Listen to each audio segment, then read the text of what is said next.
Aujourd'hui, nous avons le plaisir d'organiser comme chaque année, à l'attention de nos élèves de première année de notre formation, une fresque du climat.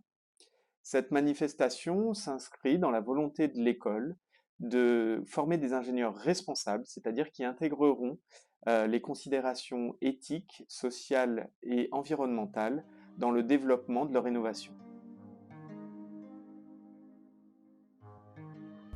Alors la fresque du climat, c'est un atelier de sensibilisation aux enjeux climatiques.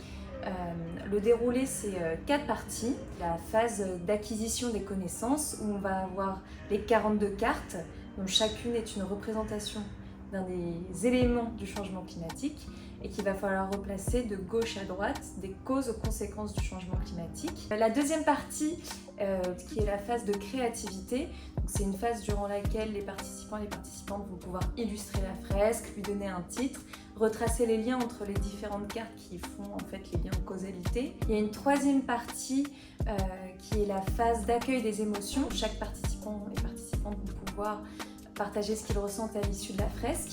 Et enfin, une dernière partie de débrief, de passage à l'action, où en fait les participants vont pouvoir réfléchir à des solutions, que ce soit à échelle individuelle ou collective, sur comment limiter notre impact sur le changement climatique.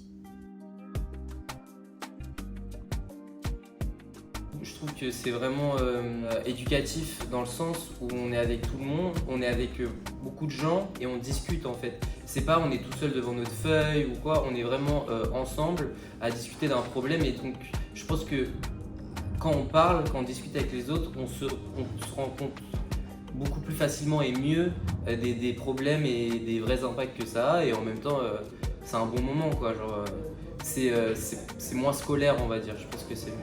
Le moment que j'ai préféré, c'est quand on s'est tous réunis, on a tous parlé, on a débattu sur certains points. Est-ce que c'est mieux de se déplacer, est-ce qu'on est prêt plutôt à se déplacer à pied, à privilégier les transports en commun, le vélo, etc., plutôt que la voiture.